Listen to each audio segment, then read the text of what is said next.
Hey there, y'all. Christian white metal hard rock band Paradox never made it out of the 1980s, unfortunately, recording 3 albums of varying degrees, demos, EPs, and the like between 1987 and 1989. Fortunately for us, due to the efforts of Matthew B. Hunt and Retroactive Records, we now have all 3 of their albums available on both vinyl and CD, released between 2020 and 2024. We'll take a look at all of these today. Coming up, stay where you are.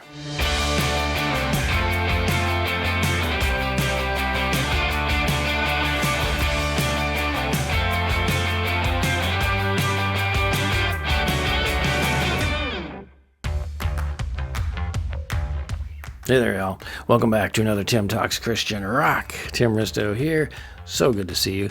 Thanks so much for joining me today for this video. Glad you chose to make this a part of your day, and may God bless your day going forward from here. Today, we're going to talk Christian white metal hard rock band Paradox. You've never heard of them? Well, I hadn't either until a short time ago when I discovered their 3 albums, picked them up both on vinyl and CD, and I'm absolutely loving them. They are great stuff. They're kind of one of Christian rock, Christian metal's best kept secrets. The band that got away, in a sense. As I mentioned in the teaser, they recorded 3 albums in the 80s, between 87 and 89, of varying degrees. Demos, EPs, not really any full albums. And that's really what we had. They were on the verge of some record deals that ultimately got pulled, and that was kind of the end of the band. Thankfully, again, as I mentioned in the teaser, due to the efforts of Matthew Boone and Retroactive Records, we have those albums available once again on vinyl and CD. So I think originally many of these were released like only on cassettes and things like that, but now we have them available on vinyl and CDs. So I thought we'd take a look at these today because this is a very, very cool band. I'm loving it. I've been listening to a lot of Valor lately, a couple of albums that they have out. Again, an older band from the 80s, and I just love their stuff. And in some ways, Paradox reminds me of Valor and their albums, not necessarily distinctly in the sound as much as just kind of this raw, great rock and borderline metal music that I just love. I just love that. I'm really enjoying their style, their music, their songs. Again, Valor and Paradox are different stylistically, but just kind of that rawness of Christian rock and metal. I'm loving it. So let's go ahead and take a peek at these CDs and vinyls, and we'll talk a little bit about the music and a little bit about the history of the band, at least what I know about them. By the way, if you're not subscribed here to my channel, please take a moment to do so. Hit that like button.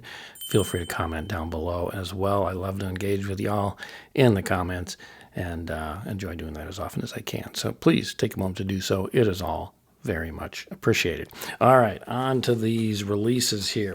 We're going to start with their first release, Paradox Ruler, and this is the vinyl of their album, which again, this was kind of a demo, I believe, released back in 87. I'm not for sure that it was ever released on vinyl. I'd have to look that up again, but I don't think it was. Don't quote me on that, though. So there is the front album art, which again is just kind of this great black and white art with the guitar and the snakes wrapped around it there, the wings and ruler written across there. It's just really cool. Here's the back here. This was from, again, Retroactive, released in 2020, originally released in 87. And this has 8 tracks on it. This did come with an insert as well, which has all sorts of great graphics, band photos, newsletters, flyers, newspaper clippings, all sorts of awesome stuff, as well as a write-up here by Doug Van Pelt of Heaven's Metal Magazine, and then one from Manny Castillo of Paradox 2, who I believe was the vocalist, the lead vocals for the band. So great little write. And these are so interesting to read on all of these albums. I mean, the price of admission, it's worth the price of admission, of course, for the music, but even just these write-ups are just fascinating, so well done. So I love those. All the lyrics here on the flip side of the insert, which are really great. These are really, most of them really well written, so I really enjoy the lyrics as well, but that's included in here as well. Vinyl comes in a black paper and I guess polyurethane sleeve. It is on black vinyl. Got that Paradox logo there on side A with the 8 tracks listed, and then side B has the Retroactive logo on it. These are, I believe, 180 gram vinyl. They're very sturdy. Nice releases. Here is the CD release that came out at the same time in 2020, part of Retroactive's Legends Remastered series. So these were remastered, by the way. Here's the inside. There's the disc, the tray, the disc art there. Again, matches the cover art very nicely. And the book as well. The band members listed on the back. Nice little write-up and band photo there. More of the write-up there. Same as on the vinyl, you get that photo collage right there. And then, of course, the lyrics, credits, and the like through the rest of the book. Okay, so those are the releases, but let's talk about the music of this band. This was a San Antonio-based band, so here in my great state of Texas, which is nice to finally see and hear about some Texas bands. There are so many bands that are up north, so many Christian music festivals that are up north, so it's nice to kind of relish a Christian band here in Texas, other than, of course, like One Bad Pig and a few others. This is, again, a very raw, rocking, and energetic sounding band with a lot of the soaring vocals to it, which I really love. Manny Castillo just does great on the vocals. I love it. This is not, of course, a super clean sound. They had to work with the budget they had. This was a demo, so all of their recordings are a little bit limited on the budget, but they've been cleaned up by Retroactive, and they do a really good job. They do the very best job they can with, obviously, the limitations of the source material that they've got. Track 1, Long Live the King, I have to highlight. Opening track is one of my favorites. It's got kind of a Bride vibe to it right when it kicks off. Maybe you'll connect with that a little bit too. Singing All Night, track 2. And I'm not going to go through each of these tracks. I'm just highlighting a couple here. But Singing All Night has opening guitar that kind of hints of Dire Straits at first. You'll kind of catch a little of that riff. But then that's it. Like, it goes completely off any kind of Dire Straits comparison after that. In fact, it even gets a little bit of a blues sound territory in the solo of the album, so that's kind of cool. Most of the songs on here are between 4 and 5 minutes, so the total album clocks in at about 35 minutes. It doesn't overstay its welcome, but it doesn't feel too short either. It just rocks really well, and you're just invested in it the whole time you're listening to it. Some of my favorite songs off here are Ruler, Singing All Night, Can't You See, and Stand Up for Jesus. So it's just really a great album. If you've not checked out Paradox, definitely start with this one.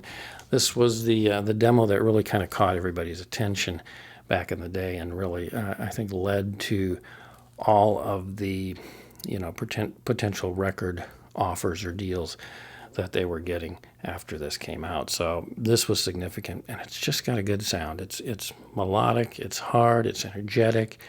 Again, it's raw sounding, just great music. Absolutely love it. So Ruler comes out. They start getting all these record deals. Things are looking really, really strong. They're all well-deserved. It's an exciting time for the band. The potential is there. And then, tragically, the band's rhythm guitarist, John Vidori, is killed in a car accident. And the band decides to carry on, ultimately, but it definitely affects them. Obviously, it's an emotional time. This was a big loss to the hard rock and heavy metal community, a big loss, obviously, to the family and to the band. So, they struggle a little bit with what to do, but they end up deciding to carry on. I think even mentioning that they think John would have wanted them to do that. So they come back in '88 with this album, Power and Glory, which again ends up being another EP, but it is their second album, their sophomore album. And really it's only got, you'll see here on the album, it's got 9 tracks, but really the album only has, I think, 5. And then side B here on this remastered vinyl are bonus tracks, which is very cool. But originally the album was just these 5 tracks. And one of them I have to mention, track number 4, Sweet Reunion, is one they wrote and recorded in honor of their bandmate John Vidori. And it's an awesome track. It's knowing the circumstances of what happened to John and to the band, you can't help but get teary-eyed and emotional with that one. It is a fantastic track, and it's really well done, very melodic. And that's the thing about this album is, if we talk about the music for a second, it kind of takes that melodic metal to the next step. I think it's just as good as the first one. The first one's probably a little bit better, certainly with John Vidori's presence in there, who just added an energy to the rhythm guitars there. And just to say, also just to note that I believe it was Fern Hernandez, who's the lead guitarist on the first album, and this one too, steps in to also cover the rhythm guitars, and he does a great job as well too. But you can feel John's presence missing. So maybe because of that, just a step below where the first album was. John's presence definitely on that first album was greatly felt. But this is a great follow-up album too, or EP, whatever you want to call it. Again, it gets a little more metal, or a little more melodic sounding, even in the vocals too. There's more harmonizing and the like, and the songs are very well written. Certainly, again, Sweet Reunion is just fantastic. The lead track, Power and Glory, the title track is very good. Meet the King. I mean, these are just great songs. I love them. And the production on this goes up a little bit of a step too. Still raw, obviously still low budget, but a cleaner sound to it than the initial album. And then there also is on here these bonus tracks, Give a Listen, which is from Big Rage Volume 1 version. It says, I'm not sure what Big Rage Volume 1 is, but Called and Chosen, which is another demo track by the band. We Are the Temple, Brave New Music version. We Are the Temple was from their first album, Ruler. And then Sweet Reunion, again, the track that's on this album. This has an accompaniment track, which is a little raw, kind of feels a little bit incomplete, but that's available on here too. So it's nice to have all those available on here and on the vinyl. Vinyl comes with this insert, again, a great layout of photos and write-ups and liner notes and things like that. Very nice, with the lyrics and the band members listed on the flip side. Another black paper and polyurethane sleeve with, again, black vinyl here, same kind of label setup with the Paradox logo, part of the album cover art on there, the track listing, this time on both side A and B. I guess I showed you side B first, but there's side A and there's side B. Black vinyl. Again, I believe this is 180 gram vinyl, nice and sturdy vinyl, and it sounds good. Again, considering the source material, they sound really good. Again, here's a look at the CD of Power and Glory. Inside with the disc and the booklet. And in this particular one, which the first one did not include, there is a photo card or art card, whatever you want to call it. There's the front with the band photo, and there's the back with the cover art on there as well. A little description and the band lineup listed there. The disc art for Power and Glory. The tray. All right, and here's the booklet, CD booklet. Again, that great, I forgot to mention the great cover art. I'll talk about that again in a minute too when I get back to the vinyl. There's the photos there. Another write-up again, Manny Castillo here. The lyrics. All that great band photos and layout, more lyrics, liner notes and the like. Definitely an emotional time for the band, of course, with the loss of a bandmate in a tragic car accident. But again, to their credit, they came back with an album of great material as well. And I admire that a great deal. All right, so while the band is working on the Power and Glory album, all these record label deals or record company deals start dropping. They had the promise of a lot of these coming through, and all of a sudden they start dropping out. And the reason they give is that they're concerned that the loss of John Vidori will affect the band's writing and output. And so they're just concerned about that, so they start dropping. They get cold feet, I guess, basically. I'm not sure, I don't know the story as to what that really is based on, other than just simply, obviously, the loss of John Vidori, but whether they saw signs in the band or indications that made them feel it just was going to live up to quality. I'm not privy to that part of the story, and I'm not going to speculate on that. What I can say is, of course, that they, to their credit, felt that they should finish Power and Glory and that John would have wanted that, and that they do. And it's, I think, again, a great album. I like it as well. Again, another EP. But then they decided to go ahead and carry on and do a third album as well, and that's this one here, 1989's The Wrath. This one never gets released, however. I'm assuming that's because of the fact that they didn't have a record deal, they didn't have anybody to release it. It doesn't get released until 2023. The CD comes out, which I'll show you in a minute, and then now Retroactive has put the vinyl out in 2024. Look at that great cover art too. That is phenomenal. Love it. This one's in color, but it continues with the snake theme as well on there too, and just this incredible looking landscape and the power of the lightning bolts, the sword, just great stuff. I love this artwork. Really powerful, and the power even in the colors of this one works extremely well. So I love that. There's the back cover art. This one has a total of 10 tracks. I believe 7 of them were actually part of the album. So again, kind of another EP, not really a full album. The first track, Banners at War, is an instrumental, and it's great. It's got this kind of marching theme, this battle theme, spiritual warfare type battle theme. And Banners at War, it's got kind of this American theme in it there, the Star Spangled Banner type kind of theme.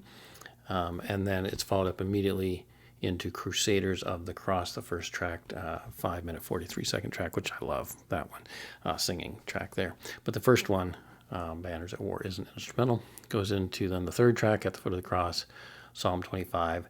Title track, The Wrath, is track 5, closes out side 1 of the vinyl. And then The Parable and It's Not Over Yet are the first 2 tracks on side B. Then we come to Call to Obedience, which is a demo track. Again, not quite as good, clean a quality, but that's good. Good track. And then Called and Chosen is a live track, and Give a Listen is a live track. And those last 3 tracks, the bonus tracks, I've only heard kind of spot listen to, so I can't give a great deal. I've heard most of Call to Obedience.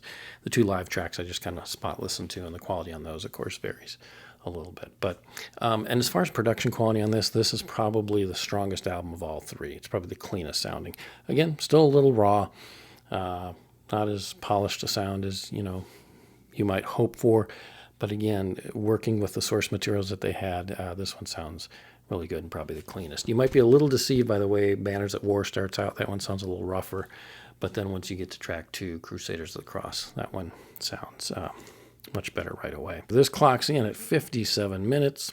Here's the insert again with a wonderful photo collage here and some the band listing there and some liner notes and credits and the like.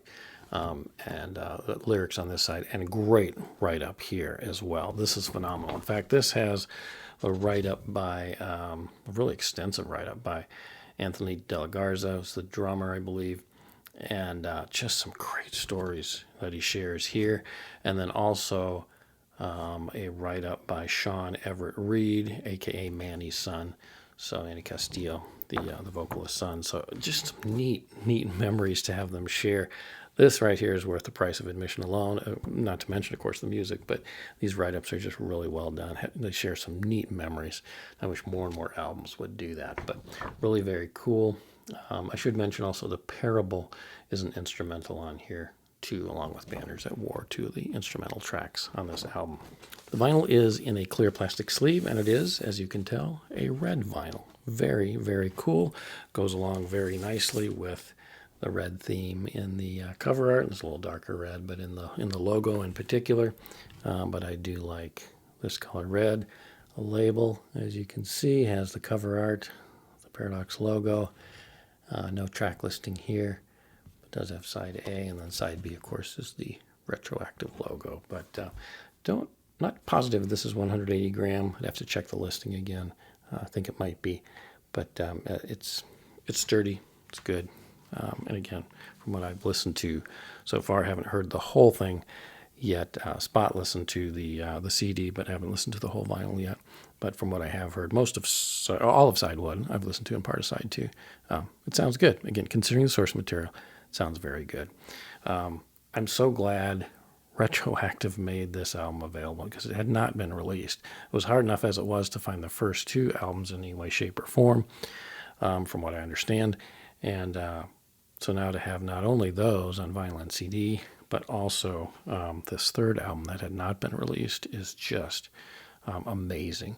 And you know, credit where credit is due to Retroactive, Matthew Hunt, for bringing these albums out. I love this band, love the album, love their music. Great stuff. Okay, and then finally here's the CD of that third album, The Wrath. Side here, here's the disc art, photo in the tray, and the booklet as well. Again, has that photo montage, lyrics, and liner notes and credits and the like. I will make note that the CD does have one extra track on it that the vinyl does not, and that's here on the CD, track 11, You Must Be Saved, which is another live track, has a pretty cool guitar solo in it, but it is a pretty raw track. So it is, you know, audio quality is not the greatest. But again, the fact that we even have these tracks available on a band that is, you know, ended back in '89 essentially, and has some really great music, to even have some additional demos and some live tracks available is just really cool. I enjoy this band a lot. Okay, so there you go. All three albums on vinyl and CD from the great Christian white metal hard rock band Paradox. Great stuff. Again, very thankful to Retroactive for putting these out, allowing us the opportunity to hear this band, which just produced some great music and has a very interesting story. I may have to include these in my video series, What's the Message, after I finish Jerusalem, because I think there's some interesting spiritual themes and some lyrics on these albums that are really cool, so it might be fun to do that. But Paradox, just a great band. I'll put a link in the description down below where you can get these through Retroactive Records. They're well worth it. I mean, again, regardless, you know, the audio quality is a little suffers a little bit just because of the source material, but Retroactive does a great job bringing that up in as best the way that they can. And, you know, it doesn't bother me. I actually really like that raw sound to these albums. I think they're very good. Well worth listening to. Well worth investing in. So, all right, y'all, that's all I got for today. Go out and listen to some great Christian rock. Make it some Paradox today. You'll be glad you did. Otherwise, have a great one, y'all. See you next time. God bless. And remember, above all else, stay in God's Word. Blessings. Take care. Bye-bye.